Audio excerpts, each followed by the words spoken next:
bahwasannya tukang cukur itu sudah tidak bisa dipandang sebelah mata dan mungkin penghasilannya juga tidak kecil lagi, cukup tinggi. Dan terkait masalah komentar negatif dan positif, saya ada kutipan quotes mungkin yang saya sadari selama perjalanan karir adalah 1000 hinaan nggak bakal bikin miskin dan 1000 pujian pun juga nggak bakal bikin kaya.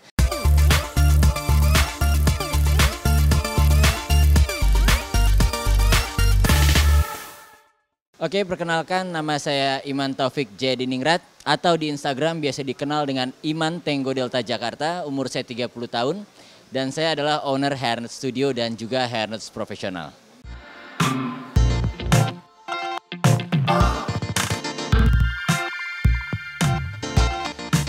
Jadi dibangunnya Hairnet sendiri itu ya awalnya cuman hanya sekedar hobi iseng penghasilan tambahan daripada pekerjaan saya dulu adalah ex BUMN gitu loh.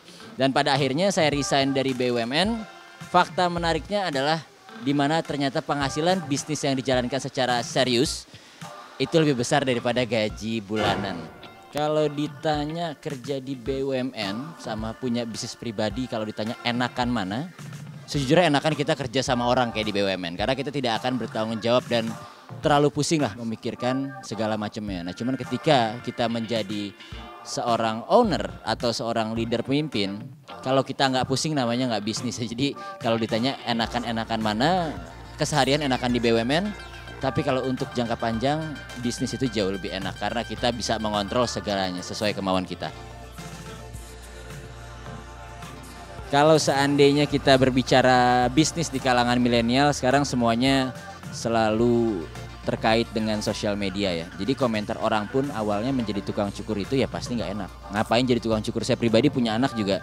Dulu saya mikir nggak bakal anak-anak saya cita-citanya jadi tukang cukur karena bukan pekerjaan yang tinggi. Nah tapi akhirnya saya berhasil membuktikan bahwasannya tukang cukur itu sudah tidak bisa dipandang sebelah mata dan mungkin penghasilannya juga tidak kecil lagi, cukup tinggi. Dan terkait masalah komentar negatif dan positif, saya ada kutipan quotes mungkin yang saya sadari selama perjalanan karir adalah 1000 hinaan nggak bakal bikin miskin dan 1000 pujian pun juga nggak bakal bikin kaya. Nah di situ akhirnya konsep kompetitor kita hilangkan ya, kita berjalan ya di rumah kita sendiri sesuai dengan kemauan kita sendiri. Pandemi itu bisa dikatakan pengalaman paling buruk saya seumur saya hidup. Berarti 30 tahun paling buruknya adalah pandemi. Kenapa? Karena pada saat itu kita tidak bisa melawan regulasi pemerintah dan regulasi juga negara terkait masalah pandemi ini. Jadi pada saat itu memang bisnis cukur itu non-essential business. Jadi pada saat itu harus tutup dari bulan Maret dan bulan Juni. Dan pada saat itu pilihannya adalah cuma ada dua. Antara melay-off pegawai menyelamatkan cash flow. Atau yang satu lagi kita menghabiskan seluruh sisa tabungan untuk menyelamatkan pegawai kita. Dan alhasil pada saat itu saya memilih untuk menghabiskan seluruh tabungan saya dengan harapkan long term investment ke depannya. Dan alhasil reboundnya saya adalah saya merasa tidak butuh bantuan siapapun pada saat itu. Dan kita lebih memilih untuk kita fokus memperbesar sosial media kita. Dan akhirnya comeback kita itu ada sekitar di bulan September ya. Pada saat itu kita yakin kita membuat TikTok mungkin kita akan buat suasana baru. Jadi tipsnya adalah jangan pernah menyerah dan keluar dari zona nyaman kalian, lakuin apapun, hal sekecil apapun pasti hasilnya akan besar. Oke, jadi untuk TikTok sendiri ya, saya pribadi mengatakan awalnya saya tidak mau bermain TikTok gitu loh. Karena kenapa? Karena mayoritas TikTok itu tanda kutip terkesan agak alay lah kita bahasa zaman sekarangnya di Indonesia ya. Nah tapi di situ saya sadar bahwasannya TikTok juga merupakan media sosial terbesar yang digunakan masyarakat Indonesia. Dan kebetulan di lain Hairnet Studio saya punya Hairnet Profesional di mana kita menjual produk rambut kita kan. Alhasil TikTok kita itu memang kita fokuskan untuk penjualan rambut. Nah tanpa disangka TikTok itu ternyata dalam waktu 3 bulan exposure-nya cukup sangat baik ke kita dan meningkatkan sales kita hingga 200% sampai dengan 300%.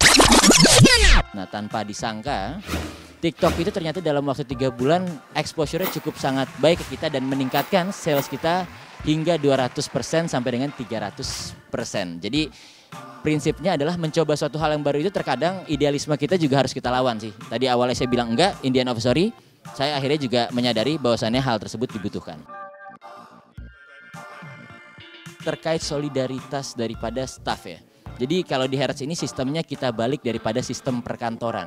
Dulu zamannya saya perkantoran saya selalu ingat setidaknya cuti itu setahun itu ada 12 kali.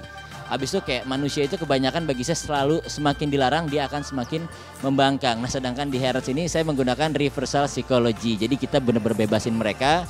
Saya ngerasa kayak ngedidik mereka dengan tanggung jawab mereka masing-masing itu akan lebih mudah. Dan ternyata alhasil 3 tahun kita berdiri, yang mereka pun masing-masing berkembang punya keahlian masing-masing. Satu sudah ada yang jadi YouTuber, satu sudah ada yang jadi rapper, dan mungkin nantinya yang lain juga akan menyusul seiring berjalannya waktu. Pada saat tersebut sebetulnya saya itu modal hairnet sekitar 350 juta, saya ingat. Saya mencari tempat sewa itu waktu yang cuma bisa bayar setahun karena saya cuma punya uang segitu. Nah ya setahun itu saya dapat tempat sewa yang 180 juta. Alhasil kita mulai dengan start hanya 5 bangku pada saat itu karena memang hanya mampunya segitu. Nah cuman di sisi lain di tahun kedua itu saya sempat kehabisan uang untuk bayar sewa. Nah pada saat itu saya minjem ke bank, kebetulan saya punya fasilitas pinjaman karena saya pegawai BUMN.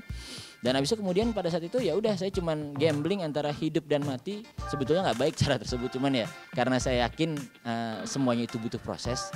Akhirnya di tahun kedua itu semuanya kita rebound dengan adanya kehadirannya juga Harrods profesional. Jadi maksudnya di sini yang saya sampaikan modal itu belum tentu segalanya. Jadi ya yang penting adalah percaya proses, trust the effort sama ya trial and error lah.